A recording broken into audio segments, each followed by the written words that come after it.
This is really unprecedented for the chief law enforcement of the United States to come out to California and act more like Fox News than a law enforcement officer.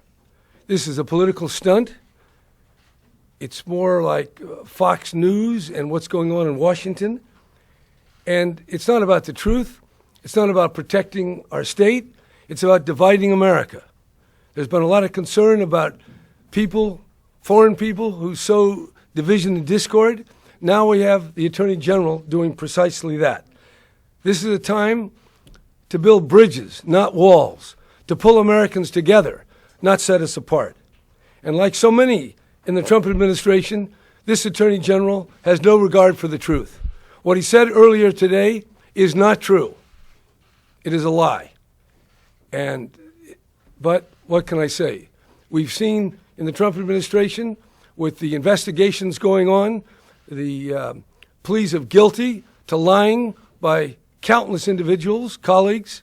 So there it is. Now, I want to just say that we're going to carry on. We want to protect our citizens from criminals. We want to protect people from improper abuse of the law. That's what it's about here. And there are some difficulties with the kind of problems we have in America with immigration, but we ought to work together. And this Attorney General is maybe he's trying to keep his job because the President is not too happy with him. But we here are going to stick to the facts. We're going to stick to the law, and certainly we'll meet this litigation fully. And the Attorney General explained that. We're very interested in uncovering what the Attorney General has been doing, what immigration is doing, because we want transparency, we want integrity, and we want to protect the people of California. And when it comes to these different laws, there is no doubt that the police can do their job. Now, the federal government ought to do its job and not blame California for its own inability to solve the problem, whether it's of crime or whether it's of immigration. That's the job for this Attorney General, and he shouldn't come out to a political show to try to engage in these tactics as opposed to being above the fray, being the Attorney General for all of us and working together. And despite what he's done, I still put my hand out and say, I'll cooperate, Jeff, if you can get off this current maneuver you're on, because it's unbecoming. It's based on non-truth, and I hope you'll shape up before it's too late. And I'll tell you, this lawsuit, they're talking about going to the Supreme Court. This lawsuit is going to last a lot longer than the Trump administration.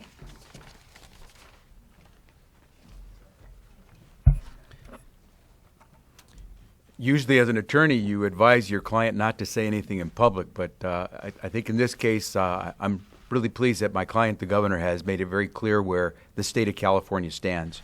And I think you can trace all of this back to the fact that Washington, D.C., as the governor just mentioned, the Trump administration, has just failed utterly to help us fix a very broken immigration system. And this is what it comes down to, these types of actions that take us nowhere in advancing both good immigration policy and protecting states and the people in our states to make sure that we're doing the job of public safety and advancing the general welfare of all of our people in the United States of America.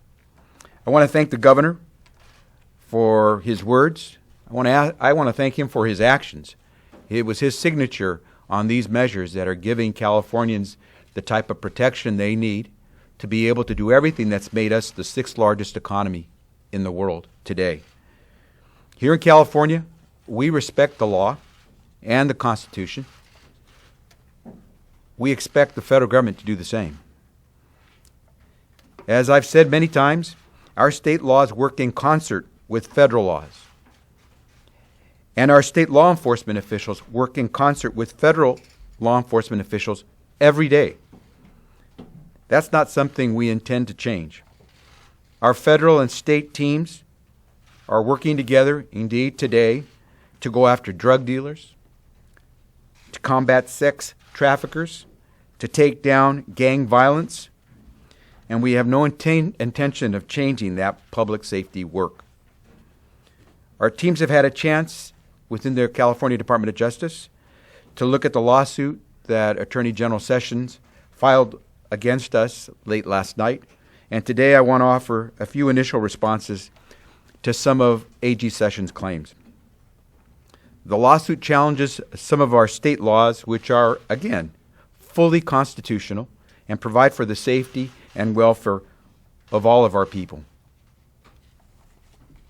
The Trump administration says that AB 450, a law that protects Californians' privacy at the workplace, prevents ICE from carrying out its investigations at work sites. That's not true. AB 450 clearly allows employers to cooperate with ICE. It simply requires that before immigration enforcement agents enter certain areas of the workplace or access employee records, they first present employers with documents that ensure employers and employees their rights and their privacy, and that those are being respected. The Trump administration says that AB 103, which requires my office to review detention facilities where non-citizens are held, prevents the federal government from doing its job. That's not true. Our residents and our public officials have a right to know the conditions under which people are detained in these facilities. Those conditions include whether they are being treated properly, whether they have access to necessary medical care, whether they have access to an attorney, if they have an attorney, and whether or not they are being afforded due process. All people deserve humane treatment, and they deserve due process under the laws and Constitution of the United States. Finally, the Trump administration says that SB 54, the Values Act, violates federal law. That's not true either. The 10th Amendment provides California with the right to decline to participate in civil immigration enforcement. In adopting SB 54, the Values Act, California has exercised its rights to define the circumstances where state and local law enforcement may participate in immigration enforcement. And once again, California is in the business of public safety. We're not in the business of deportations. I believe it's a low blow. I believe it's a low blow for the Trump administration to deny our men and women who wear the badge the funding they need to keep us all safe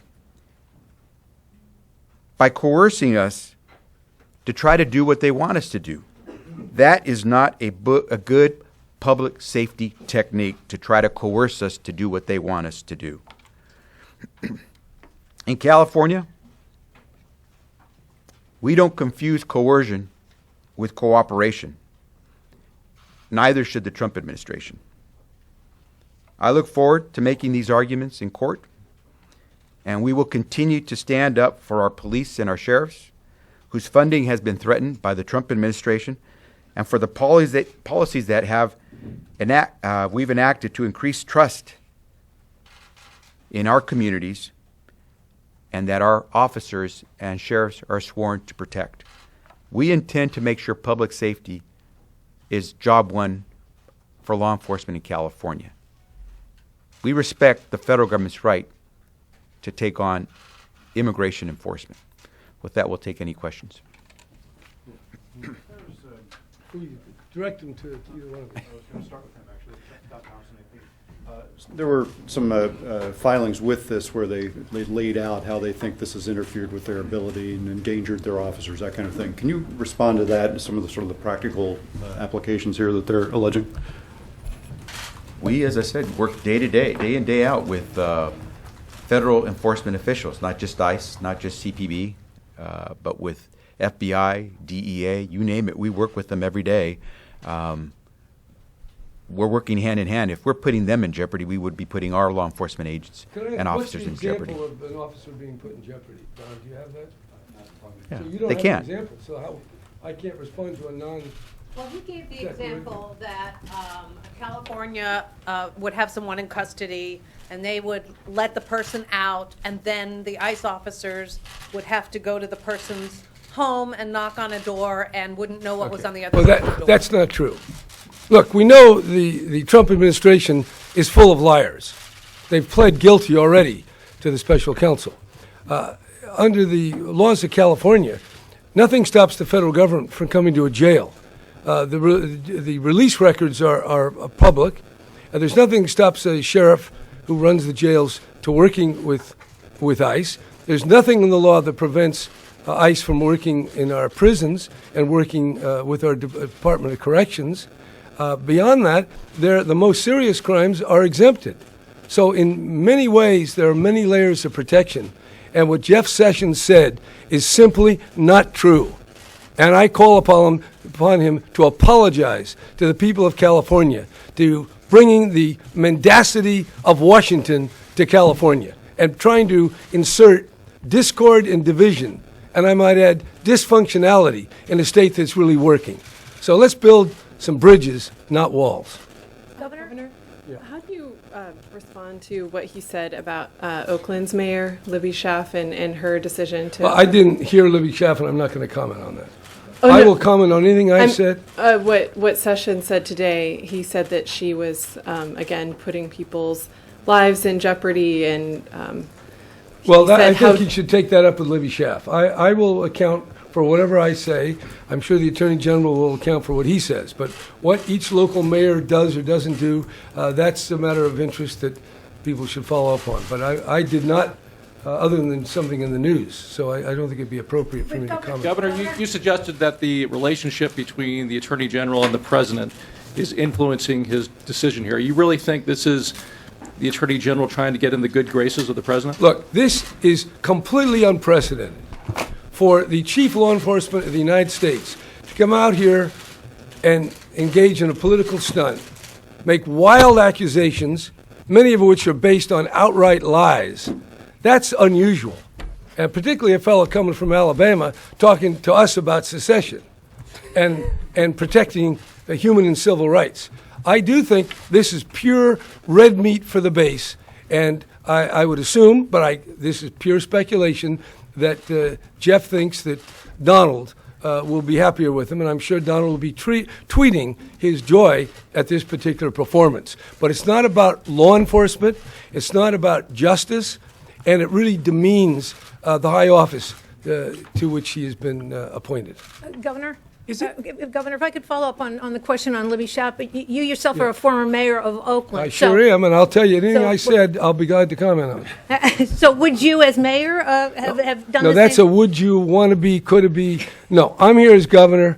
I'm not making any statements to issue regarding impending actions by the federal government. I'm speaking now about the Attorney General. Those are my comments. Will you, Mr. Pissarro, will you be able to do any discovery on this case? And the governor made a reference to the sort of information that might be available, or that you might be able to get. They've opened themselves up to that. If they want to file a lawsuit, then we have the right to discover the basis for their lawsuit. So we'll go at it. So what sorts of information might you be able to elicit? Stay tuned. Señor Becerra, algunas palabras en español, por favor. Mr., can we get into the discussions at the White House, or would those be executive privilege? Can you speak to the arguments in their case about the supremacy clause and just elaborate on that a little bit? I think I did in my opening comments. We believe that the 10th Amendment gives the states the rights, its rights to decide how to enforce public safety, to provide for the general welfare. And if Jeff Sessions can point out to me where in the Constitution it says that that's the federal government's prerogative to do that for the states, then we'll listen. But until he can find that provision in the Constitution, the 10th Amendment still prevails. Mr. Becerra, could you say a few words in Spanish, if you don't mind? Just a few. Governor? No, I'm not going to say that. But I want to say, look, these are, like all laws, there's lots of terms. There can be more than one interpretation. But what Americans have done traditionally, an attorney general would talk to our attorney general. They would work things out. This is basically going to war against the state of California, the engine of the American economy. It's not wise, it's not right, and it will not stand. Say a couple of quick words in Spanish. Estamos aquí, como dice el gobernador, para no solo defender el Estado, pero el pueblo de California, porque sabemos bien que la Constitución protege las acciones, los derechos que tiene un Estado para proteger su pueblo. El gobernador, el presidente Trump, ni el fiscal general Jeff Sessions tiene el derecho de decirle a California cómo va a proteger a su pueblo. Tienen derecho de ejercer todo el poder en cuanto sea inmigración, pero en el asunto de la seguridad del pueblo, eso es algo que la Constitución deja al Estado de California y los oficiales de California. ¿Qué es lo que van a hacer ustedes para contrarrestar o responder ante esto, señor Becerra? Estamos listos de hacer lo que hemos hecho en el pasado, y eso es defender nuestros derechos, y hemos ganado en casi cada caso, así que es lo que vamos a hacer.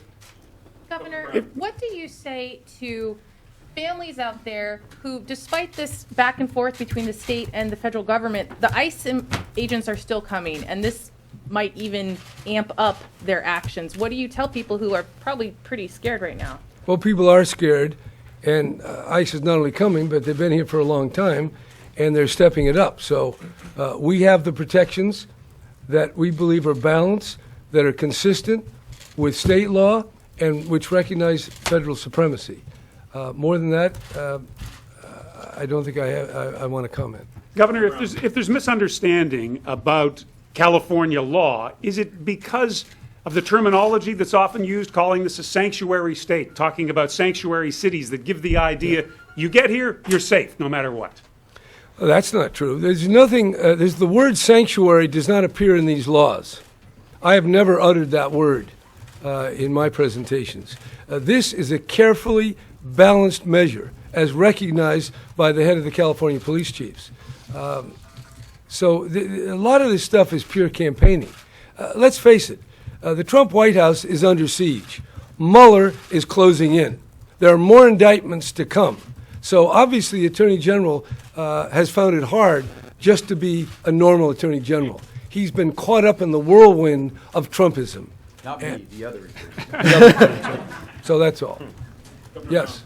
Are you guys confident that with these laws really comply with federal immigration enforcement, especially when you guys think of like Arizona State Bill 1070 and the issues around Could you say that?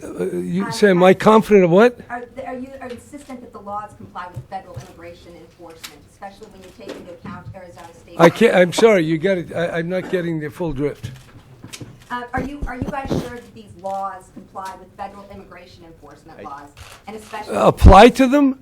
No, these apply to the people of California, and they're consistent with federal law. What are you saying? do they comply? Yes, they comply. That's where we comply. But of course, like every lawsuit, there are different interpretations. But we've acted in good faith.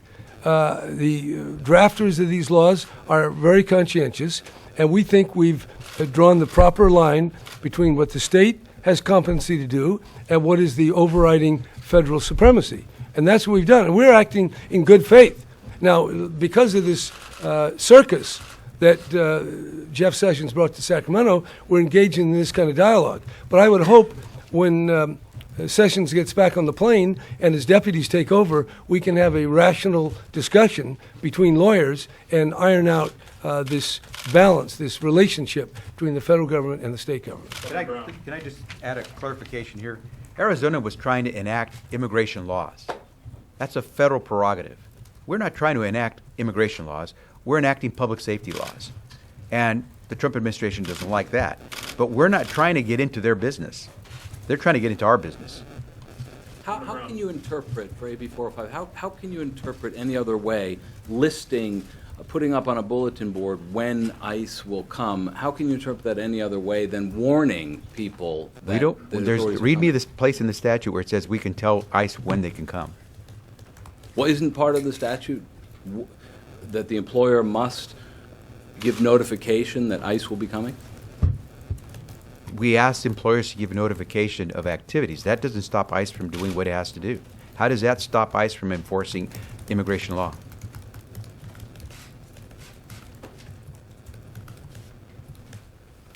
Isn't it the equivalent of the mayor of Oakland saying, be warned, the federal authorities are coming?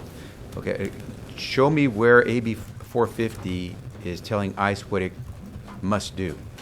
I think, are you referring to the, have you heard of the right to counsel?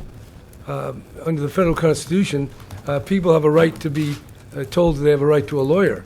And under one of our rules, when the ICE comes by, the inmates are given information about their rights under the federal and state constitution.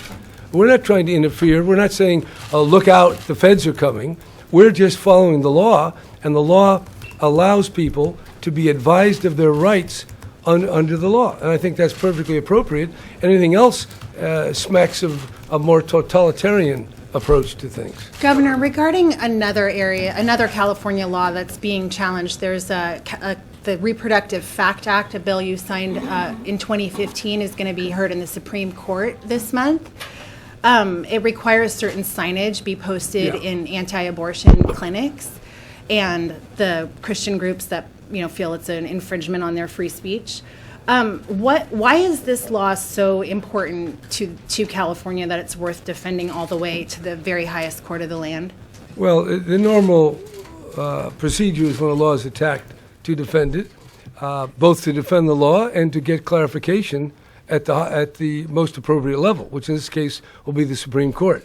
And there were charges of misrepresentation, and this was an attempt to create truthful information and make it available. That's all. And the High Court will tell us what the rules are, and I'm good with that. Everyone's entitled to accurate information about their health care. And that's simply what the FACT Act says, is you're entitled to know what you have a right to and when it comes to your health care.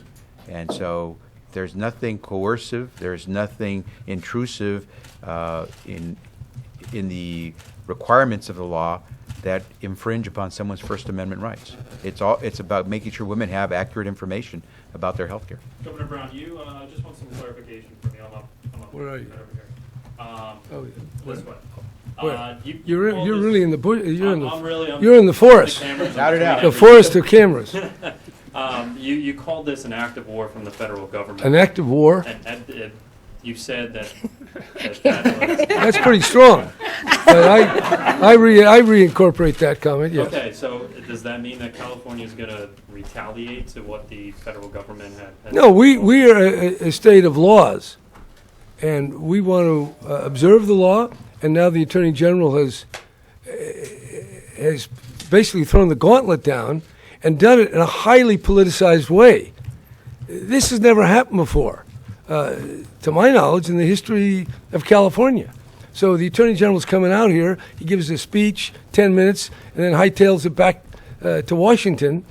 What does that do? I mean, that's not creating the comity that a state and the federal government need. So, yeah, this is a very aggressive act on the part of the Trump administration. And it's not right. It won't stand. And as I say, I'm sure this lawsuit has more longevity than the Trump administration itself. Attorney General, Sessions today made the argument that these ICE sweeps have rounded up criminals that are dangerous to the public. Do you have any kind of statistics on what percentage of these folks had no criminal record?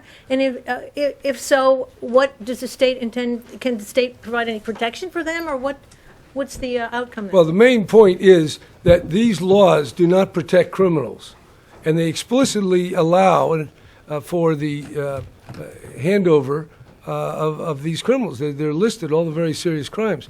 But secondly, you make the point that there's a lot of innocent people out there. And this is the problem. We have millions of people who are here without papers. And some of them have been working for 10, 15, 20 years. They've been serving the economy.